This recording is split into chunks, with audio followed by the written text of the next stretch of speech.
Hello everybody, you are most welcome. See friends, आज हम passive voice की जो बचे रूल्स है उसकी बात करेंगे। तो देखिए आप लोग, सबसे पहले मान लो किसी भी सेंटेंस में अगर इट इज टाइम आता है, क्या आता है? It is time, it is high time या इट इज प्रॉपर टाइम आता है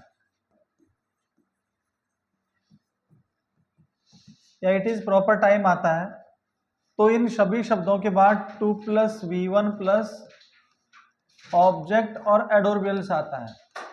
इसलिए हम क्या कर देंगे, पैसिव वॉइस बनाते समय इन्हीं शब्दों से शुरू करते हैं। तो it is time, it is high time,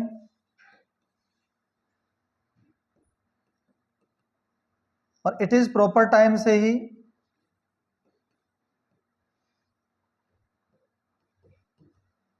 हम पैसिव वॉइस शुरू करेंगे। इनके बाद क्या आता है, फोर आएगा प्लस ऑब्जेक्ट आएगा, फिर to be plus V third का यूज करेंगे, और फिर क्या आएगा दोस्तों, एडवर्बियल्स आता है। इसका मतलब जो ऑब्जेक्ट था वो यहां पर आएगा, फोर लगाएंगे हम लोग, और जो टू प्लस वी वन है उसको to be plus V third में चेंज करेंगे, और फिर बाद वाला जो एडवर्ब का पार्ट है वो एज इट इज रहेगा। तो ये तो हो गया हमारा एक्टिव वॉइस का पार्ट, और ये हो गया हमारा पैसिव वॉइस का पार्ट। इस तरह से हम इसको बनाते हैं। अब आप देखिए कैसे हमारा ये सेंटेंस फ्रेम होता है। जैसे मान लो मैंने एक सेंटेंस लिखा कि it is time to play cricket, to play cricket. तो हम क्या करेंगे, पैसिव बनाते समय इट इज टाइम से ही शुरू होगा। It is time, it is time आ गया। टू प्ले क्रिकेट का क्या आएगा, it is time for cricket, और टू प्ले का क्या आएगा, to be played, to be played, ये बनेगा। तो it is time for cricket to be played, इस तरह से इसका पैसिव वॉइस हमारा बनेगा। तो जब भी it is time, it is high time, it is proper time से शुरू होगा, तो it is time, it is high time और इट इज प्रॉपर टाइम से हम लोग शुरू करते हैं, और फिर टू प्लस वन को to be plus B third से बनाते हैं। अब देखिए आप किस तरह से हमारा नेक्स्ट सेंटेंस बनेगा। तो देखिए नेक्स्ट हमारा, मैंने बोला कि it is high time, it is high time to sell things, to sell things in the market. अब हम क्या करेंगे, पैसिव बनाते समय इसको as it is take down करेंगे। तो इसका बनेगा it is high time, it is high time, फिर क्या आएगा, जब टू प्लस बी वन है इसको दोस्तों क्या करते हैं, to be plus B third में चेंज कर देते हैं, और ये जो ऑब्जेक्ट है उसके पहले क्या आएगा, फोर, क्योंकि ऑब्जेक्ट है ही, तो फोर थिंग्स, फिर क्या आएगा, टू सेल का, to be sold, to be sold in the market, in the market, ये बन गया। तो जब भी किसी सेंटेंस के शुरू में it is time, it is high time, it is proper time आता है, तो पैसिव वॉइस भी उन्हीं शब्दों से शुरू होता है, और शेष भाग में कोई भी परिवर्तन नहीं होता। सिर्फ ऑब्जेक्ट के पहले फोर लगाओ, टू सेल था उसको टू बी सोल्ड में हमने चेंज कर दिया। अब अगला जो पैसिव वॉइस का रूल है हमारा, वो होता है डबल ऑब्जेक्ट से पैसिव बनाना। किससे बनाना, डबल ऑब्जेक्ट से पैसिव बनाना। तो डबल ऑब्जेक्ट से, डबल ऑब्जेक्ट से पैसिव बनाना, पैसिव वॉइस बनाना। डबल ऑब्जेक्ट से पैसिव वॉइस कैसे बनाते हैं, देखो ऑब्जेक्ट होते हैं दो। पहला होता है direct object, direct object. Direct object क्या होता है, जो निर्जीवों का बोध कराता है, यानी ऐसे ऑब्जेक्ट्स, ऐसे ऑब्जेक्ट्स जो non living things, non living things या नॉन लिविंग थिंग्स का को डिनोट्स करते हैं। जैसे मान लो ए बुक आ गया, ए चेयर आ गया, ए पेन आ गया, तो ये सभी क्या होगी, ये डायरेक्ट ऑब्जेक्ट है क्योंकि इनमें जान नहीं है। तो ऐसे ऑब्जेक्ट जिनमें जान नहीं होते हैं वो कैसे कहलाते हैं, नॉन लिविंग थिंग्स कहलाते हैं। इसके बाद क्या आएगा, एक आएगा इनडायरेक्ट ऑब्जेक्ट। क्या आता है, इनडायरेक्ट ऑब्जेक्ट। अब इनडायरेक्ट ऑब्जेक्ट क्या होता है दोस्तों, जो सजीवों का बोध कराते हैं। क्या कराते हैं, सजीवों का। तो दूसरा हमारा हेडिंग होगी इनडायरेक्ट ऑब्जेक्ट्स। अब इनडायरेक्ट ऑब्जेक्ट्स क्या होते हैं वो हम देखेंगे। तो दोस्तों इनडायरेक्ट ऑब्जेक्ट में क्या होता है, सजीवों का बोध कराता है, यानी जो दूसरा नंबर का होता है इनडायरेक्ट ऑब्जेक्ट, इनडायरेक्ट ऑब्जेक्ट्स। अब इनडायरेक्ट ऑब्जेक्ट्स किसे कहते हैं, जो सजीवों का बोध कराते हैं, यानी ऐसे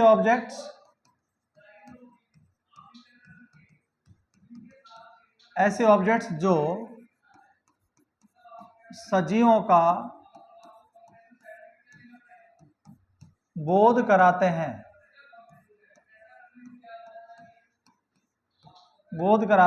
उन्हें हम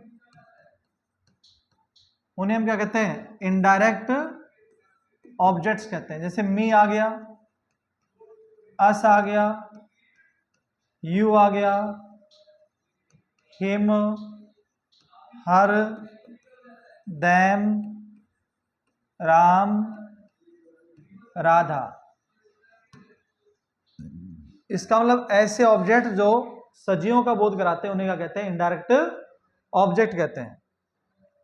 अब पैसियोइस में एक रूल चलता है कि आप पैसिव बनाते समय किसी भी ऑब्जेक्ट से पैसियोइस बना सकते हो, इससे कोई फर्क नहीं पड़ता। लेकिन उसका एक तरीका है। क्या है तरीका दोस्तों, उसका एक रूल ये होता है कि मान लो पहले इनडायरेक्ट ऑब्जेक्ट आ गया और बाद में डायरेक्ट ऑब्जेक्ट आ गया तो कुछ भी नहीं लगता, और यदि पहले डायरेक्ट ऑब्जेक्ट आ गया बाद में इनडायरेक्ट ऑब्जेक्ट आएगा तो फिर 2 लगता है। यानी पहले सजीव और बाद में निर्जीव, या पहले निर्जीव और बाद में क्या हो, सजीव। तो पहले सजीव बाद में निर्जीव कुछ नहीं आएगा, लेकिन पहले निर्जीव बाद में सजीव तो 2 आता है। कैसे, ये देखो आप, मान लो मैंने लिखा सेंटेंस कि Ram gave me books last year. Ram gave me books last year. तो राम क्या हो गया आपका सब्जेक्ट, गेव हो गया वर्ब की सेकंड फॉर्म, मी हो गया ऑब्जेक्ट, बुक्स भी क्या हो गया ऑब्जेक्ट। लास्ट ईयर क्या हो गया आपका एडवर्ब, लास्ट ईयर क्या हो गया एडवर्ब। अब जो 2 ऑब्जेक्ट हैं ये हमें देखने पड़ते। तो मी कौन सा हो गया इनडायरेक्ट ऑब्जेक्ट और बुक्स कौन सा हो गया डायरेक्ट ऑब्जेक्ट। हम क्या करेंगे कि पैसिवोइज किसी भी ऑब्जेक्ट से बना सकते हैं, मगर ये रूल ध्यान में रखने पड़ेंगे। अब चूंकि गेव सेकंड फॉर्म है तो भी सेकंड फॉर्म किस में जाएगा, वाज और में, क्योंकि ये हमें ध्यान रखना पड़ेगा कि वर्ब की सेकंड फॉर्म है वो हमेशा वाज और वर्ब में चेंज हो जाती है, और वर्ब की कौन सी फॉर्म आती है, वर्ब की थर्ड फॉर्म आती है। इसका यदि हम पैसिव से बनाए तो बनाएगा आई वाज गिवन, क्या आएगा बुक्स बाय राम, और क्या होगा दोस्तों लास्ट ईयर। यहां पे क्या हो गया, ये इनडायरेक्ट ऑब्जेक्ट हो गया सजीव, और ये क्या हो गया निर्जीव। तो ये नीचे वाले पे आधारित है इसलिए कुछ, ये ऊपर वाले पे आधारित है ये वाला, इसलिए कुछ भी नहीं आया। अगर मैं ऐसे करूं बुक्स शुरू में यूज करूं तो बुक्स का यूज मैंने शुरू में किया, अब क्या आएगा वाज और में से वर, तो बुक्स वर गिवन। अब क्या आएगा मी के पहले टू और लगा देंगे, टू मी, और फिर क्या आएगा बाय राम, और लास्ट ईयर का क्या रहेगा लास्ट ईयर ही रहेगा। तो यह है, हम इसको किसी भी ऑब्जेक्ट से बना सकते हैं, उससे कोई फर्क नहीं पड़ता, चाहे तो सजीव से बना लो चाहे तो निर्जीव से। लेकिन फर्क क्या है, सजीव पहले निर्जीव बाद में कुछ नहीं, निर्जीव पहले सजीव बाद में तो टू का प्रयोग करते हैं, क्योंकि मी सजीव था इसलिए टू आ गया, बुक्स निर्जीव था इसलिए कुछ भी नहीं आया, कुछ भी नहीं आया। एक और देखो मैं सेंटेंस बनाता हूं, नंबर 2 कि Radha told us stories last month. ये कोई सेंटेंस है, Radha told us stories last month. Told कौन सी फॉर्म है दोस्तों? वर्ब की सेकंड फॉर्म। एक तो अस है और एक स्टोरीज है, तो अस का क्या आएगा? वी। टोल्ड सेकंड फॉर्म तो वाज होने से क्या आएगा? We were told stories by Radha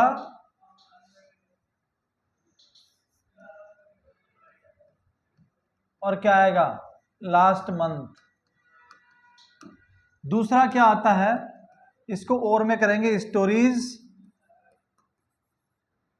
stories वर, क्योंकि स्टोरीज क्या हो गया? डायरेक्ट ऑब्जेक्ट हो गया। Stories were told to us, stories were told to us by Radha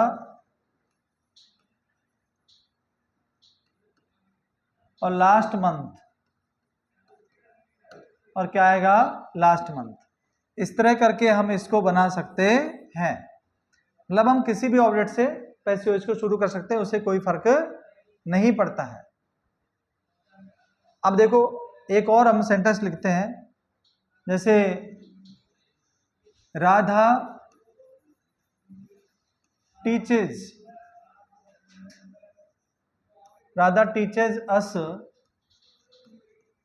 many subjects daily. ये कोई हमारा सेंटेंस आया, तो इसमें एक तो अस हो गया इनडायरेक्ट ऑब्जेक्ट, और मैनी स्टोरीज में कोई जान नहीं, तो ये कौन सा हो गया? Direct object. हम किसी से बनाएंगे तो टीचर्स आ गया। तो दोस्तों हमें पता है चाहे फर्स्ट फॉर्म हो या फर्स्ट फॉर्म में एस या एस हो, उसको हम इजमार प्लस वर्ब की थर्ड फॉर्म में चेंज कर देते हैं। अब इसमें क्या बनेगा? अस का आएगा वी, अब क्या आएगा फर्स्ट फॉर्म में ऐसी ऐसी जमार में, तो वी के साथ क्या आएगा जमार में से? आर। टीच का क्या आएगा? टॉट। वी आर टॉट क्या? मैनी सब्जेक्ट्स में ऐसे कैसे आएंगे? मैनी सब्जेक्ट्स, और फिर क्या आएगा? Daily. Many subjects, sorry, by Radha, by Radha और डेली, बाय राधा डेली। दूसरा क्या बनेगा कि many subjects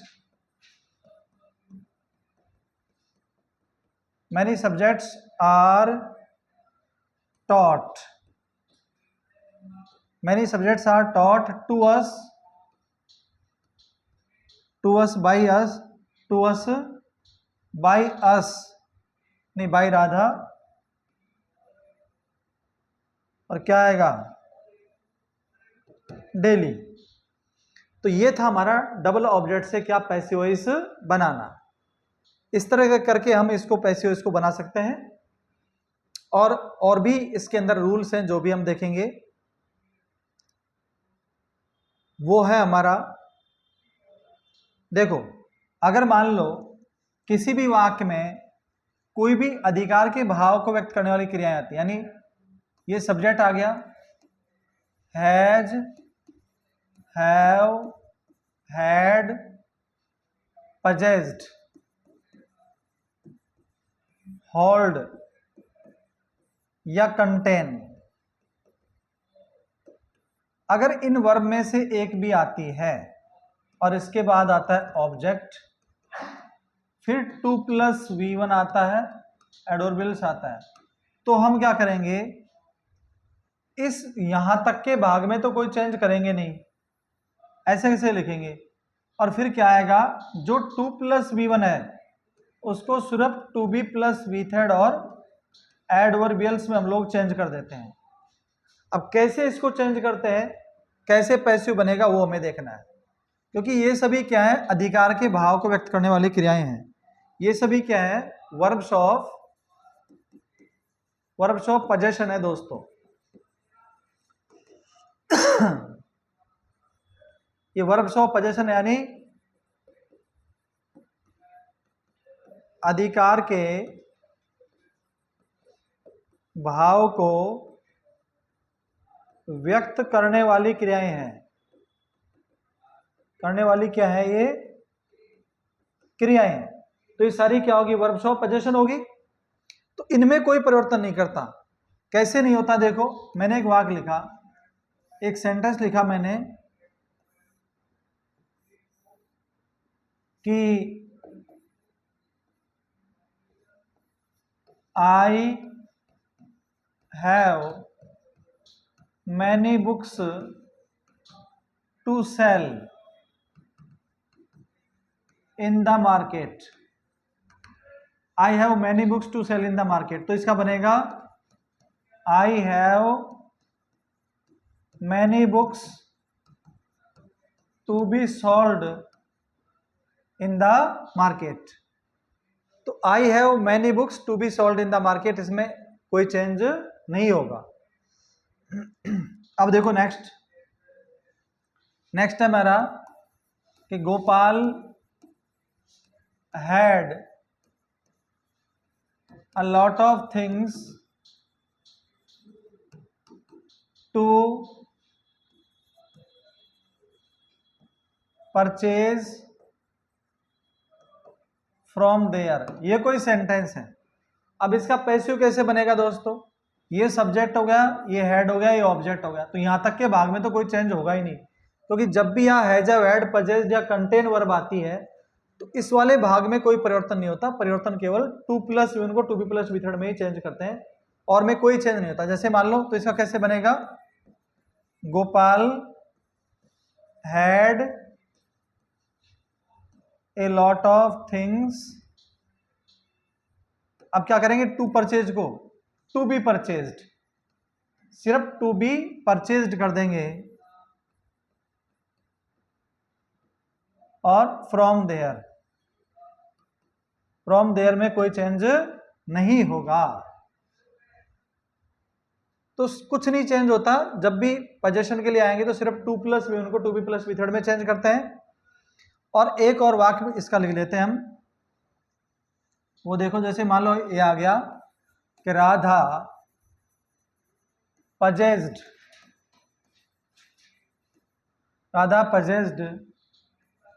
a lot of books, या possessed a big house a big house to live in। ये कोई सेंटेंस है। अब हम क्या करेंगे? इसका पैसिव इसमें इसका बनाएंगे Radha possessed a lot of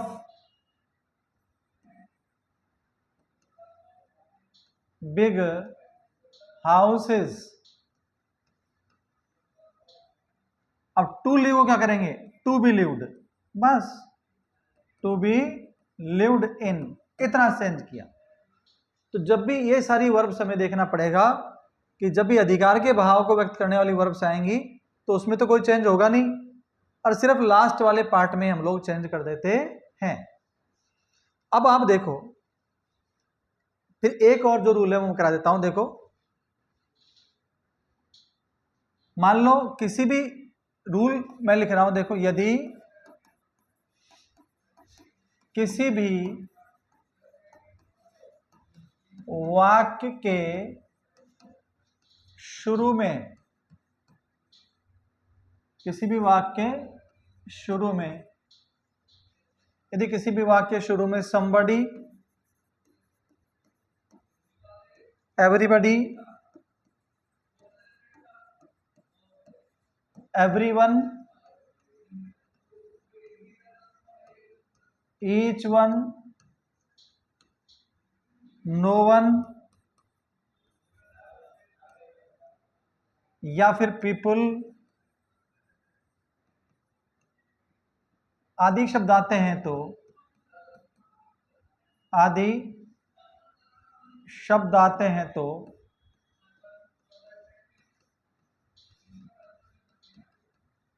passive voice बनाते समय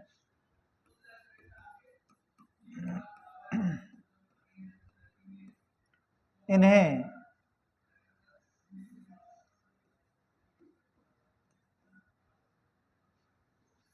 आते तो इन शब्दों को हटा देते हैं।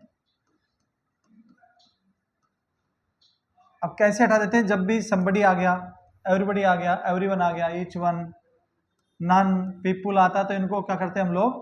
हटा देते हैं, क्योंकि अनइम्पोर्टेंट होते हैं। क्या होते हैं? अनइम्पोर्टेंट। कैसे? वो हम लोग अभी लिखते हैं। देखो मैंने लिखा एक वाक्य, somebody was speaking English at that time.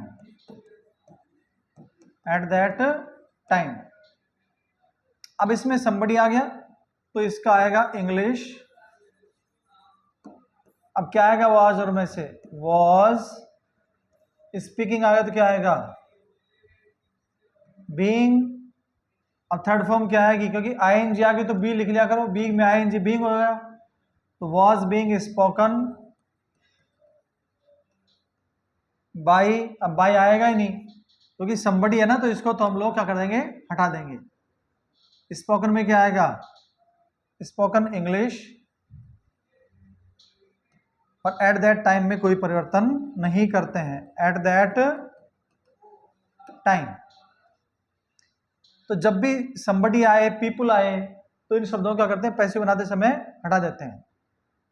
जैसे एक और लिखा मैंने sentence, nobody has made mistakes, nobody has made mistakes recently। अब इसमें क्या करेंगे? देखो nobody आ गया, नेगेटिव शब्द है तो मिस्टेक्स को यहां पर हम यूज करेंगे, यानी मिस्टेक्स। अब क्या आएगा? हैज प्लस वी थर्ड में से have been, mistakes have been made, फिर क्या आएगा? Recently.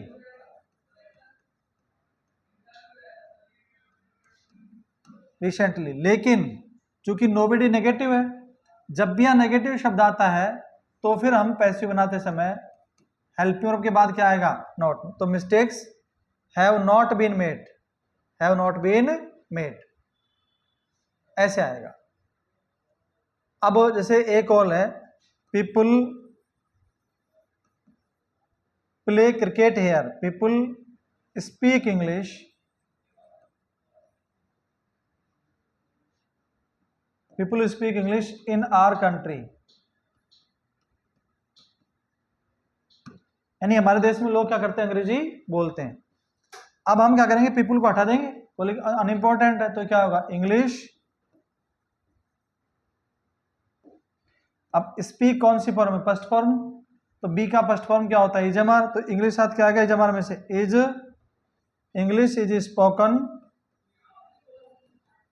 In our country, English is spoken in our country. अब इसमें पीपल को क्या किया? हटा दिया। तो दोस्तों ये थे हमारे पैसिव वॉइस के सेंटेंसेस, जिसका हमने क्या सेंटेंसों के अंदर यूज किया, और ये हमारा कंप्लीट टॉपिक हो गया। अब नेक्स्ट जो टॉपिक है रिपोर्टेड स्पीच, उसको हम नेक्स्ट क्लास में पढ़ेंगे। दोस्तों मैं चाहता हूं कि इस तरह की वीडियो को आप अपने दोस्तों के बीच शेयर करें, लाइक करें, सब्सक्राइब करें, ताकि उन बच्चों को भी इसका फायदा हो, उन लोगों को इसका फायदा हो जो कि सीखना चाहते हैं। Thank you so much.